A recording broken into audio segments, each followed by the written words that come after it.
সুপ্রিয় দর্শক, আসসালামু আলাইকুম। সবাইকে স্বাগত জানাচ্ছি আজকে গুরুত্বপূর্ণ সংবাদে। প্রথমে জানিয়ে দিচ্ছি সংবাদ শিরোনাম, পরে বিস্তারিত। জানিয়ে দেব এই মুহূর্তে হাতে পাওয়া সর্বশেষ গুরুত্বপূর্ণ আপডেট আন্তর্জাতিক সংবাদ। শুরুতেই থাকছে ইরানের উত্তর পশ্চিম সীমান্তে যে কোনো হুমকি মোকাবেলায় প্রস্তুত আইআরজিসি। ইরানের ইসলামিক রেভলিউশনারি গার্ড কর্পস জানিয়েছে, দেশের উত্তর পশ্চিমাঞ্চলে মোতায়েন থাকা বাহিনী যে কোনো ধরনের হুমকি মোকাবেলায় প্রস্তুত রয়েছে। সোমবার আইআরজিসির স্থল কমান্ডার ব্রিগেডিয়ার জেনারেল মোহাম্মদ কারামি এক বিবৃতিতে বলেন, উত্তর পশ্চিমাঞ্চলের হামজা সায়েদ আল শুহারা সদর দপ্তরের অধীনে বাহিনী বিদেশি শত্রু মোকাবেলা এবং সশস্ত্র গোষ্ঠীর যে কোনো পদক্ষেপের জবাব দিতে প্রস্তুত। এবারে জানাবো, যুদ্ধ শুরুর পর দলে দলে দেশ ছেড়ে পালাচ্ছে ইসরায়েলিরা। গাজায় বিধ্বংসী যুদ্ধ শুরুর পর থেকে চরম নিরাপত্তাহীনতায় ভুগতে থাকা ইসরায়েলি নাগরিকদের দেশ ছেড়ে পালানোর হিড়িক পড়েছে। যুদ্ধ ছড়িয়ে পড়ার পাশাপাশি লেবানন, সিরিয়া, ইয়েমেন এবং ইরানে ক্রমাগত সামরিক সংঘাত বাড়িয়ে তোলার জেরে বাধ্য হয়ে হাজার হাজার নাগরিক নিজেদের দেশের ভিটেমাটি ছেড়ে অন্য দেশে পাড়ি জমাচ্ছেন। জানাবো, ইরানের সামনে শেষ সুযোগ, না হলে ভয়াবহ পরিণতি। ইরানের সঙ্গে আলোচনা চলছে বলে আবারও দাবি করেছেন মার্কিন প্রেসিডেন্ট ডোনাল্ড ট্রাম্প। তবে তেহরান এ দাবি সরাসরি অস্বীকার করেছে। এমন পরিস্থিতিতে ট্রাম্প সতর্ক করে বলেছেন, একটি সমঝোতায় পৌঁছতে ইরানের সামনে এটি শেষ সুযোগ। ব্যর্থ হলে দেশটিকে কঠিন পরিস্থিতির মুখোমুখি হতে হবে। এদিকে ইউক্রেনে হামলার পরিকল্পনা ইরানের শেষ মুহূর্তে বাতিল। ইউক্রেনে হামলা চালানোর সব প্রস্তুতি নিয়েছিল ইরান, কিন্তু এরপরও শেষ মুহূর্তে সেই পরিকল্পনা বাতিল করে দেশটির একজন শীর্ষ কর্মকর্তা দাবি করেছেন, কিয়েভের পক্ষ থেকে ক্ষমা চাওয়ার পরই হামলা বাতিলের সিদ্ধান্ত নেওয়া হয়। তবে এ বিষয়ে ইউক্রেনের কোনো প্রতিক্রিয়া পাওয়া যায়নি। এবারে থাকছে, যুদ্ধ বাড়াতে চায় না, তবে সীমান্ত রক্ষায় প্রস্তুত আছে।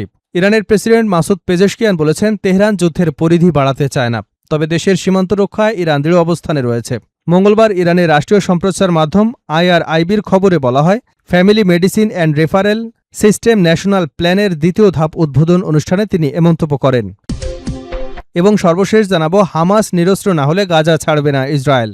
গাজা থেকে ইসরায়েলি সেনা প্রত্যাহার এবং হামাসের নিরস্ত্রীকরণ নিয়ে মতবিরোধ তৈরি হয়েছে। যুক্তরাষ্ট্রের প্রেসিডেন্ট ডোনাল্ড ট্রাম্পের উদ্যোগে গঠিত বোর্ড অব পিস জানিয়েছে, হামাস পুরোপুরি নিরস্ত্র হবার পরই গাজা থেকে ইসরায়েলি সেনা প্রত্যাহার শুরু হবে। ইসরায়েলের আপত্তির পর বোর্ড অব পিসের এই অবস্থান সামনে এসেছে। গত সপ্তাহে হামাসের সঙ্গে একটি নিরস্ত্রীকরণ চুক্তির ঘোষণা দিয়েছিল বোর্ডটি। ট্রাম্প গত সপ্তাহে এই চুক্তিটি ঘোষণা করেছিলেন। এটি সুনির্দিষ্টভাবে সাজানো কয়েকটি ধাপে বাস্তবায়ন করা হবে। তিনি বলেন, নিরস্ত্রীকরণ সম্পন্ন হবার সঙ্গে সঙ্গেই ইসরায়েলি বাহিনী প্রত্যাহার করা হবে। এতক্ষণ শুনছিলেন সংবাদ শিরোনাম, এবার থাকছে পুরো সংবাদ। দর্শক, অনুরোধ থাকবে ভিডিওতে একটি লাইক দিন, কমেন্টস করে জানিয়ে দিন এই ভিডিওটি আপনি কোন জেলা থেকে দেখছেন এবং শুনছেন। ইরানের উত্তর পশ্চিম সীমান্তে যে কোনো হুমকি মোকাবেলায় প্রস্তুত আইআরজিসি। ইরানের ইসলামিক রেভলিউশনারি গার্ড কর্পস জানিয়েছে, দেশের উত্তর পশ্চিমাঞ্চলে মোতায়েন থাকা বাহিনী যে কোনো ধরনের হুমকি মোকাবেলায় প্রস্তুত রয়েছে। সোমবার আইআরজিসির স্থল বাহিনীর কমান্ডার ব্রিগেডিয়ার জেনারেল মোহাম্মদ কারিমি এক বিবৃতিতে বলেন, উত্তর পশ্চিমাঞ্চলে হামজা সায়েদ আল শুহাদা সদর দপ্তরের অধীন বাহিনী বিদেশি শত্রু এবং সশস্ত্র গোষ্ঠীর যে কোনো পদক্ষেপের জবাব দিতে প্রস্তুত। এই সদর দপ্তর ইরানের পশ্চিম আজারবাইজান, কুর্দিস্তান এবং কিরমানশাহ প্রদেশের নিরাপত্তার দায়িত্বে রয়েছে। এসব এলাকা ইরাক এবং তুরস্ক সীমান্তের কাছাকাছি।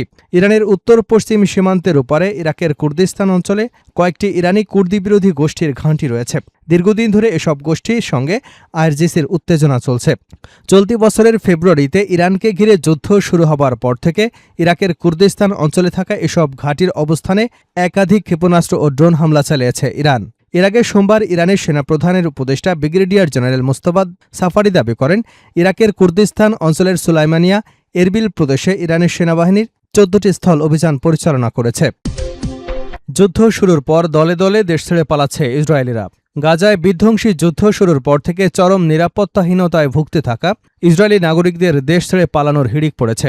যুদ্ধ ছড়িয়ে পড়ার পাশাপাশি লেবানন, সিরিয়া, ইয়েমেন এবং ইরানে ক্রমাগত সামরিক সংঘাত বাড়িয়ে তোলার জেরে বাধ্য হয়ে হাজার হাজার নাগরিক নিজেদের ভিটেমাটি ছেড়ে পাড়ি জমাচ্ছেন অন্যান্য দেশে। ইসরায়েলের শীর্ষস্থানীয় সংবাদপত্র ইয়েদিওত আহারোনত এ প্রকাশিত তেল আবিব বিশ্ববিদ্যালয়ের এক গবেষণায় উঠে এসেছে এমন চাঞ্চল্যকর তথ্য।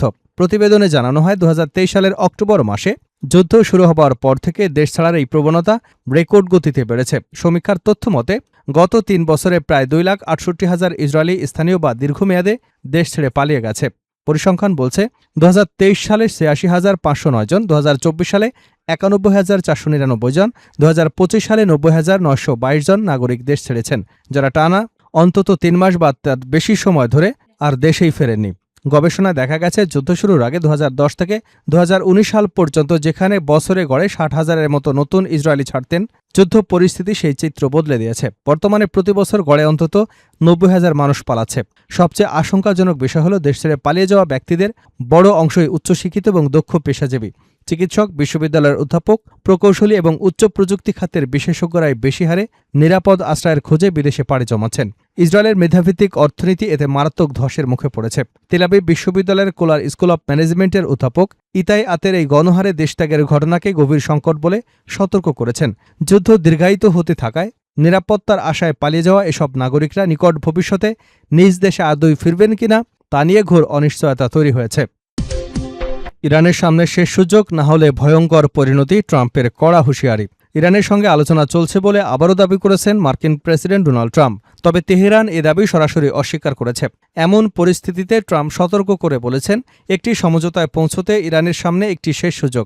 ব্যর্থ হলে দেশটিকে কঠিন পরিস্থিতির মুখোমুখি হতে হবে। সোমবার হোয়াইট হাউসে সাংবাদিকদের ট্রাম্প জানান, সৌদি আরব, সংযুক্ত আরব আমিরাত এবং কাতার সহ কয়েকটি মিত্র দেশের অনুরোধে তিনি ইরানের সঙ্গে আলোচনা চালিয়ে যেতে সম্মত হয়েছেন। তবে ইরানের পররাষ্ট্র মন্ত্রণালয় বলেছে, ওয়াশিংটনের সঙ্গে বর্তমানে কোনো আলোচনা হচ্ছে না। তেহরানের এই বক্তব্যের পরও ট্রাম্প নিজের অবস্থানে অটল থেকে বলেন, আমরা এখনও আলোচনা চালিয়ে যাচ্ছি। ট্রাম্পের দাবি, সম্ভাব্য সমঝোতায় দুটি বিষয়কে সবচেয়ে বেশি গুরুত্ব দেওয়া হচ্ছে: হরমুজ প্রণালীতে জাহাজ চলাচল স্বাভাবিক করা এবং ইরানের পারমাণবিক কর্মসূচি বন্ধ করা। তার মতে, হরমুজ প্রণালীর পরিস্থিতি দ্রুত সমাধান করা সম্ভব হলেও পারমাণবিক ইস্যুতে সময় লাগতে পারে।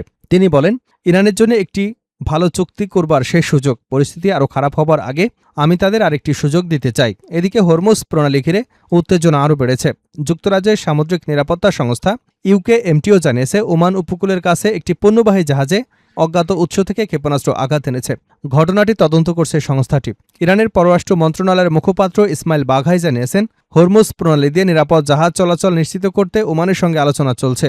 তবে তিনি বলেন, সমঝোতা হলেও প্রণালীটি তাৎক্ষণিকভাবে পুরোপুরি খুলে দেওয়ার সম্ভাবনা নেই।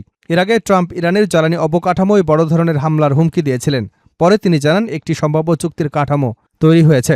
যুক্তরাষ্ট্রের অভিযোগ, ইরান গোপনে পারমাণবিক অস্ত্র তৈরির চেষ্টা করছে। তবে তেহরান বরাবরই বলে আসছে, তাদের পারমাণবিক কর্মসূচি শান্তিপূর্ণ এবং বেসামরিক উদ্দেশ্যে পরিচালিত। মধ্যপ্রাচ্যে চলমান উত্তেজনার মধ্যে যুক্তরাষ্ট্র ইরানের পাল্টাপাল্টি অবস্থান পরিস্থিতিকে আরও জটিল করে তুলেছে। এখন নজর কূটনৈতিক সমঝোতা হবে নাকি সংঘাত আরও বাড়বে সেই দিকে। ইউক্রেনে হামলার পরিকল্পনা ইরানের শেষ মুহূর্তে বাতিল।